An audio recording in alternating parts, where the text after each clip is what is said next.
Folks, here we are at UTMB, sit there and demonstrate how our staffs are going to put on the PPE for potential Ebola patients. And we have joining with us one of the staff members with the biohazard lab here at UTMB to walk our crew through properly placing the PPE. And we have two of our crew members, Tim and Mr. Levy, sitting there going to show us how to do it. Guys, go ahead. All right, so the first thing we're going to do is make sure that all of our jewelry, electronics, watches, earrings, anything in your pockets that you can remove is removed.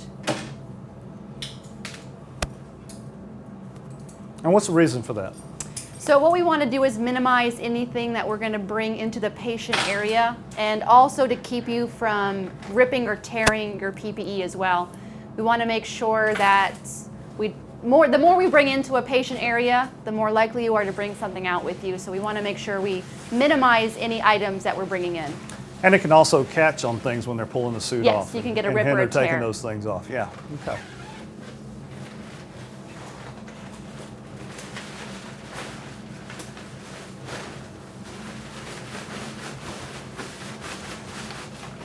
Always remember too, this is not a speed race by any means. It's definitely we want to take our time to make sure that we get the suits on accurately and that we seal everything up. These are the A70 plain guard suits. You also want to make sure that you choose an appropriate size for your PPE. You don't want your PPE to be too small or too large. Too small, you might not be able to have a good full range of motion. And if your PPE is too large, it actually can also be a hazard. Mm-hmm.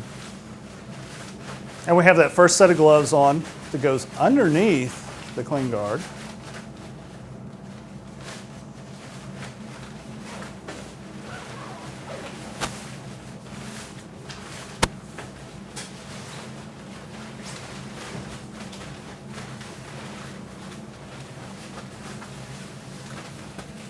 Now, can you ask your partner to help you Yes. during this part? Yeah. Definitely a good idea to pair up and help each other dress. Also to cross-check your PPE, make sure you don't have any holes or compromises. Even if it is new PPE, you still can have holes sometimes in manufacturing that's not caught. Zip all the way to the top? All the way to the top.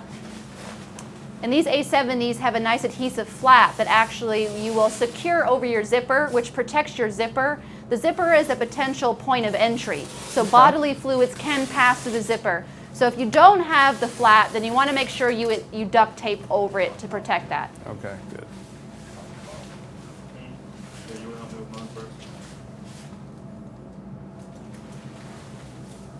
Yeah, it's kind of hard to see underneath your chin there, so you definitely need your partner to make sure you get a good seal. You want to put this on there too? I don't know if that's supposed to go, just go over top. No.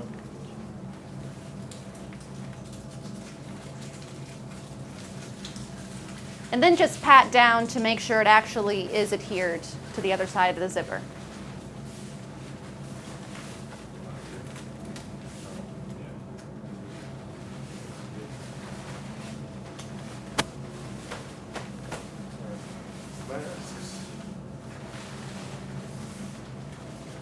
So when you put on your N95, once you get it onto your face, you want to make sure that you pinch over the bridge of your nose so that you get a good fit. And then you also want to make sure that you cup your hands around your mask and do a good seal check.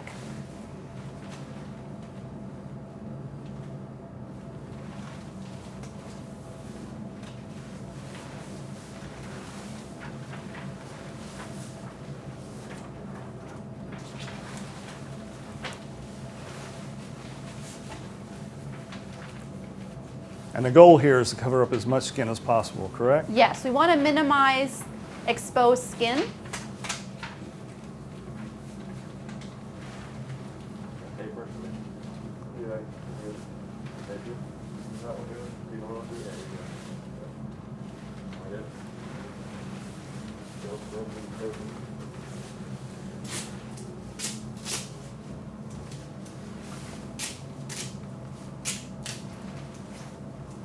Now the crew here is using gaffer's tape to sit there and make sure that this does not slide.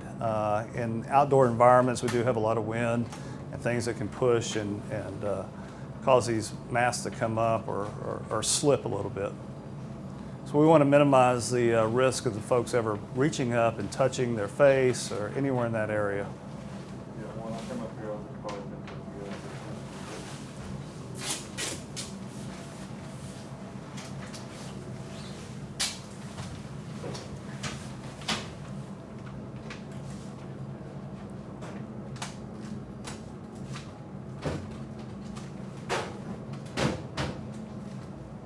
And what was said earlier, not too much tape, correct? Yes, too much tape can actually impede getting your PPE off. So we want to make sure we have enough PPE that we're making a nice seal, but not going to make it too difficult to actually get off in the doffing process. So while we're putting this on, we've got to also think about the process of when they go to Of doff removing. the process.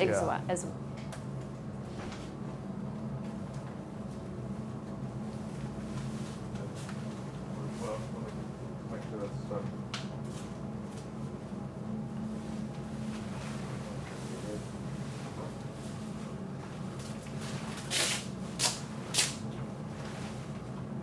And notice they're doing this before they put on the heavy gloves, so they still have some dexterity. Yeah. Put it down, try to hold it flat.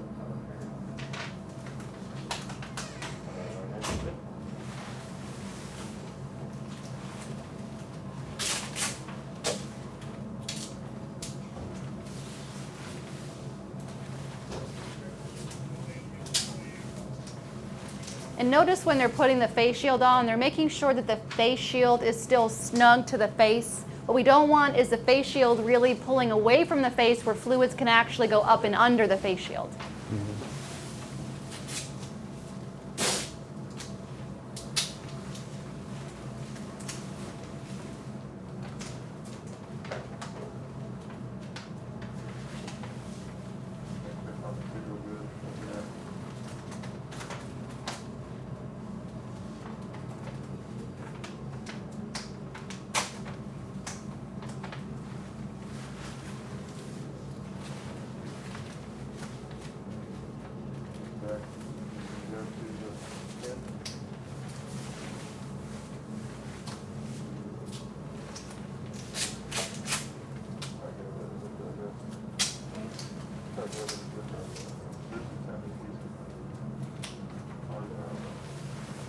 I'm just making sure that storm flap doesn't open there.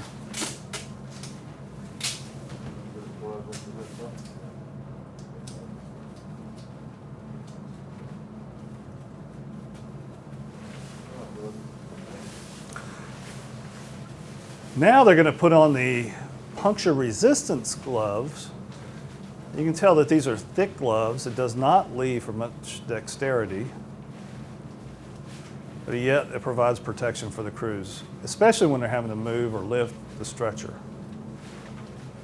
These gloves will come up above the Tyvek suit.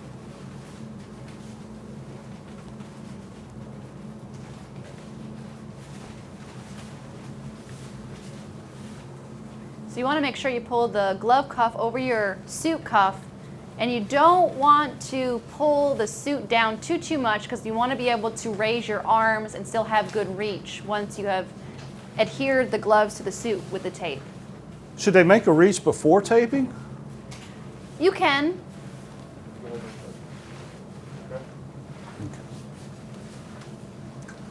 And then testing to make sure it's still inside.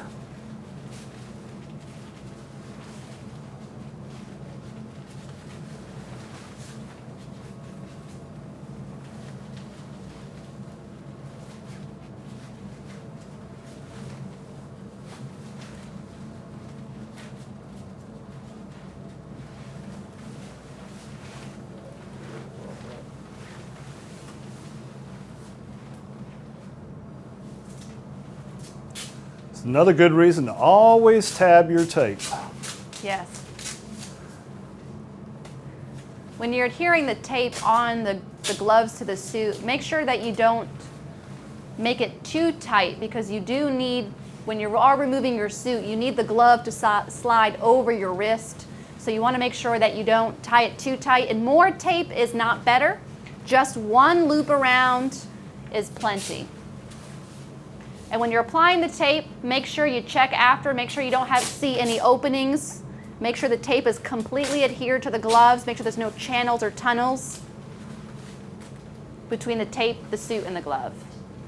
So we want good contact between the glove and the suit, but not tight. Correct. Not like a lasso. Exactly. Good.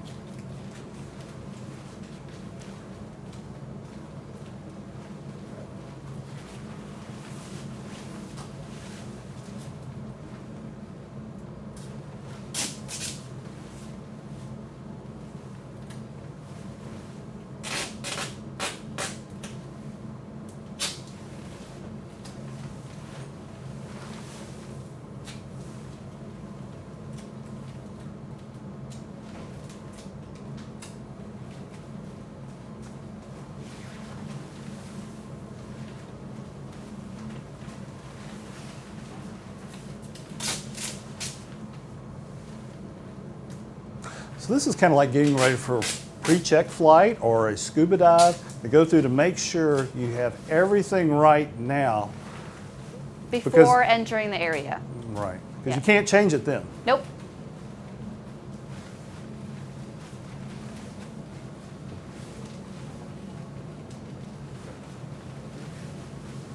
Now we'll do the left set of gloves.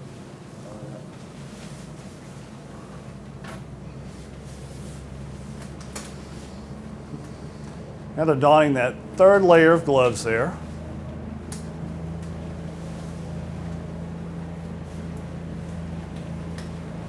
And obviously this will be the layer of gloves that's going to get the contaminants.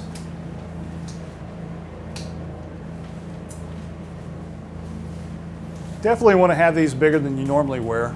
Yes. And this layer, you don't want to tape this layer. This is a layer that you want to be able to readily change if they do become contaminated. And then a last check of each other to make sure everything's sealed.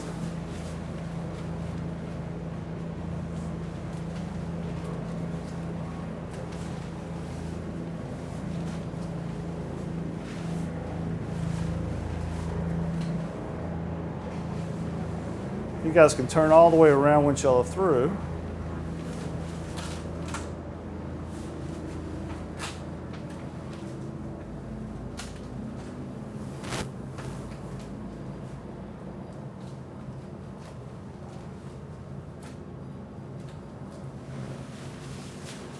All right. And these gentlemen are ready to enter into the area where the patient is. Okay, guys, thank you. And we'll show next how to doff the uniform. Okay, now we're going to demonstrate the doffing procedure. As you can see, the crews are parked up at the top of the ambulance ramp, right outside the meta area here at UTMB. And this is where they would drop off a potential patient that's under investigation for Ebola. The crew will remain outside after they turn the patient over to the UTMB staff. And it's here where they will doff their uniforms or their PPE. Doffing is just simply means removal. So notice that we have brought out a fiberboard drum. This will be lined with 2 red bags. A UTMB staff member will help you decon and give you instructions on how to doff your PPE. So the first thing we want to do is spray their outer pair of gloves and have them remove them with the glove and glove technique so they're not contaminating their inside pair of gloves. So he took that first pair off and I saw he wadded it up in his hand. Yep, so he's going to wad it in the other hand. He'll use a clean glove then to slip underneath the second pair and carefully put them in the waistband. Then the UTMB staff member is going to do a full body decon. When spraying with disinfectant, you usually want to put your head down and close your eyes. And he's going to spray the entire body, front and back, including underneath the suit feet.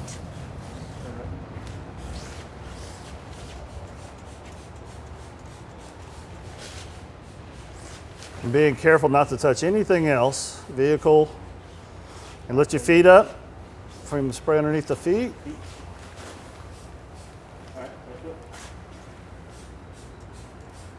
Good, and then he will spray decon the second. Medic.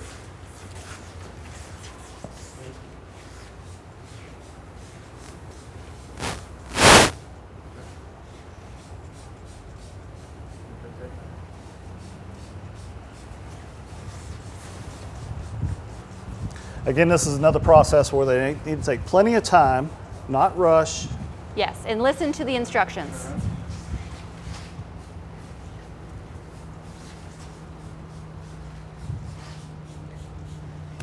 Now, why does a UTMB staffer have a different outfit on? What is that? Sure. So normally we would have an N95 on and face shield. We would look identical as your employees.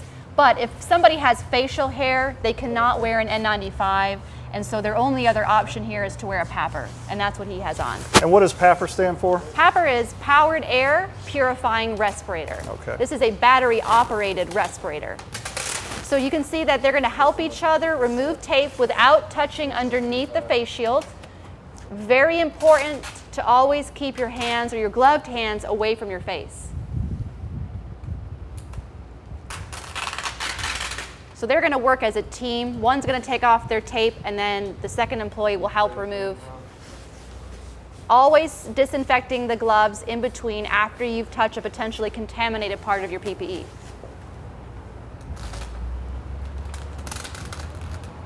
We've got at least 3 people out here to check and watch after the other one, make sure they're doing it properly. Yes, always good to have somebody double check.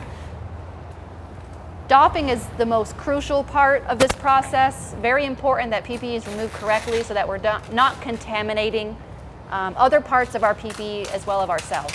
I did notice he took the piece of tape off, but he did not pull it because it was going to pull the suit, exposing the suit at that time. So he just left it hanging there, Yep. which is a good move. You do want to be careful when you are ripping the tape that you're not ripping your PPE. And then spraying again, gloves in between. Perfect. Okay, now they're going to go for their face shields. I'm pulling it straight You're out. going to pull at the top, and anytime you're moving something away from your mucous membranes, you always go back and away, and then into the waist. Good. And I do notice they're not to push anything down into the barrel itself. Why not? Correct. When you push trash into the barrel, you're actually creating aerosols. Okay. So now they're going to help each other remove their Tyvek. You're going to pull the suit away from the person and unzip. And he's going to have him turn around and he's going to start to pull the Clean Guard suit, turning inside out so that the white part is towards the person and the yellow part is away. So we have the dirty on the inside and the clean on the outside. Now you're going to pull one sleeve out at a time, and it's going to take your inner Playtex gloves off as well. Ah, that's why we taped them on the outside. Exactly.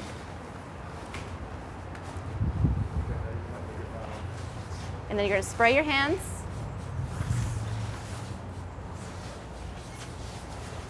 And then he's going to turn around, and they're going to help take off each other's Clean Guard suits. Always pulling the Clean Guard suit away from you before you go for your zipper so that you don't inadvertently touch your clothes underneath. Yep, inside out. And that shoulder is a hard area to get off. Yes, another good reason to have somebody with you to assist. Yep, inside out.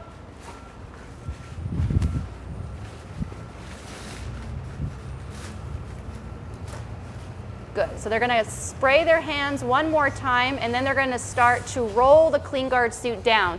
They're going to tuck their sleeves up and under.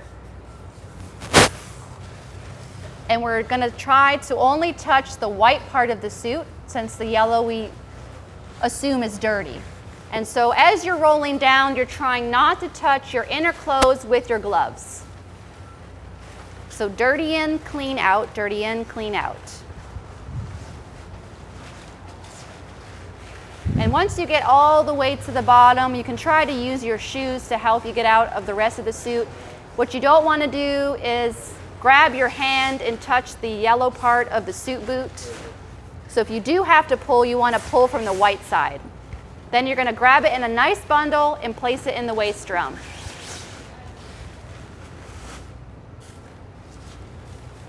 And then we're going to disinfect our gloves again before removing our N95 respirator. And you're going to pull it forward and away. And then removing your inner pair of gloves last, using the glove and glove technique. You don't want to just pull those off and pop them either, do you? Correct. So another manipulation where we can make aerosols. So very gently. And then you would perform hand hygiene. And what's the best recommendation for the hand hygiene? If your hands are not visibly soiled, you can use an alcohol sanitizer, but inside in the ED, we also have hand washing sinks for them as well to use soap and water. Okay. And the truck itself, if there was any major contaminants, those would have been, before they doff their uniforms or their PPE, they'd have cleaned that areas up, put that stuff in the drum too.